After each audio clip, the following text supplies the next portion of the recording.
दोस्तों नमस्कार, मेरा नाम है जितेंद्र कुमार और आज हम ये ग्राम पंचायत सथनी में पहुँचे हैं और यहाँ एक विशाल भंडारा में शामिल हुए हैं। जानते हैं इस भंडारे के बारे में, ये कब से और कैसे शुरू हुआ है। ये ग्राम पंचायत सथनी में ग्राम धवैया में ये अनजान बाबा धाम बहुत पुराना स्थान है। हम लोगों का धार्मिक स्थान है। हम लोग इसमें बहुत पुराने समय से यहाँ पे हम लोगों की पूजा पाठ चल रही है। 2022 से ये हम लोगों का जो यहाँ पे राम कथा, सप्तदिवसीय राम कथा का आयोजन शुरू हुआ और इस विशाल भंडारे का आयोजन शुरू हुआ। उसी क्रम में यह चलता रहा। पिछले साल भी हुआ और इस वर्ष भी इस भंडारे का आयोजन हो रहा है। ये राम कथा जो यहाँ पे हो रही है 26 जनवरी से राम कथा शुरू हुई और 1/2/2025 को यानी 2 फरवरी को कथा का विश्राम हुआ और आज 1 जनवरी को कथा का विश्राम हुआ। 2 फरवरी है, 1 फरवरी को कथा का विश्राम हुआ, आज 2 फरवरी है। यहाँ पे कल शाम से भंडारे का प्रसाद बनना तैयार शुरू हो गया। कल 4 बजे से यहाँ पे कार्यक्रम चालू हो गया है और आज सुबह 12 बजे से यहाँ पे भंडारा शुरू हो गया है और भंडारा अनवरत चालू है। जब तक यहाँ पे प्रसाद लेने लोग आएंगे तब तक यहाँ का भंडारा ऐसे चालू रहेगा। 10 गाँव का।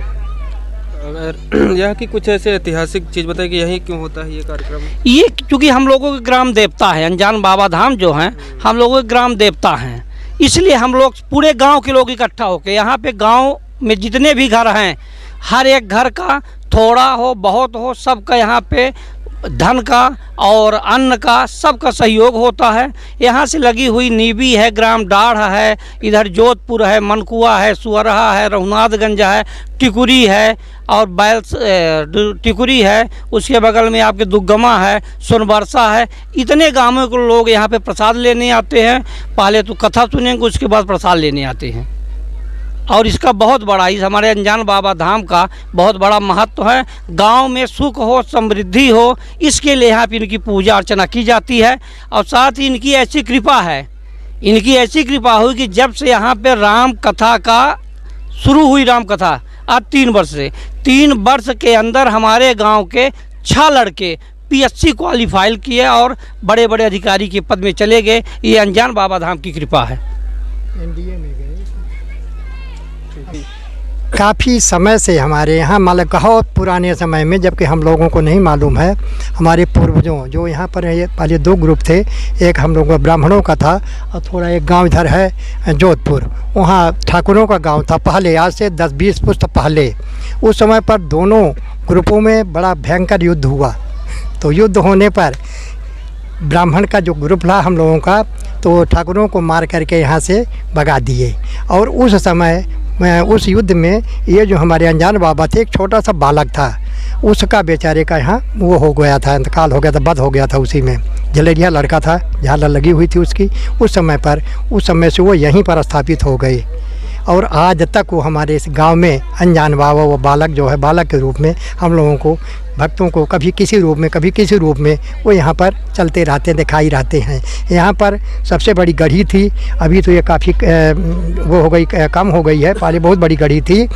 इस गढ़ी का इतना महत्व है कि हम लोग इसमें कोई ज़्यादा गहरी तक खुदाई नहीं कर सकते हैं। आज भी इसमें बड़े बड़े वो निकलते हैं और इसमें नाग देवता भी निकलने लगते हैं, कभी किसी रूप में कभी किसी रूप में। ऐसे नाग निकलेंगे कि उसमें झालर लगी हुई होती है।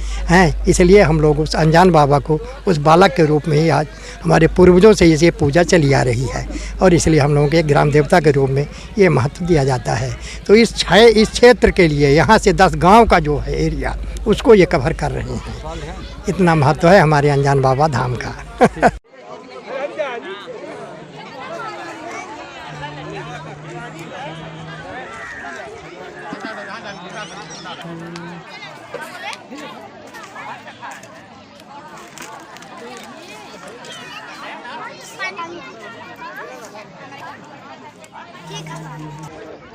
काला और नीम के और बाड़ा के बीच में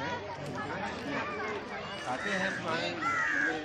ये बताते हैं कि यहाँ एक लड़ाई हुई दो राजाओं के बीच में, तो झगड़ा शुरू की। एक औरत है, छोटे से लड़के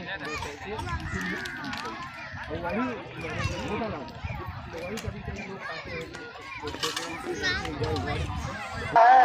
उसको माताएं आप थोड़ा सा और मेहनत कर दें।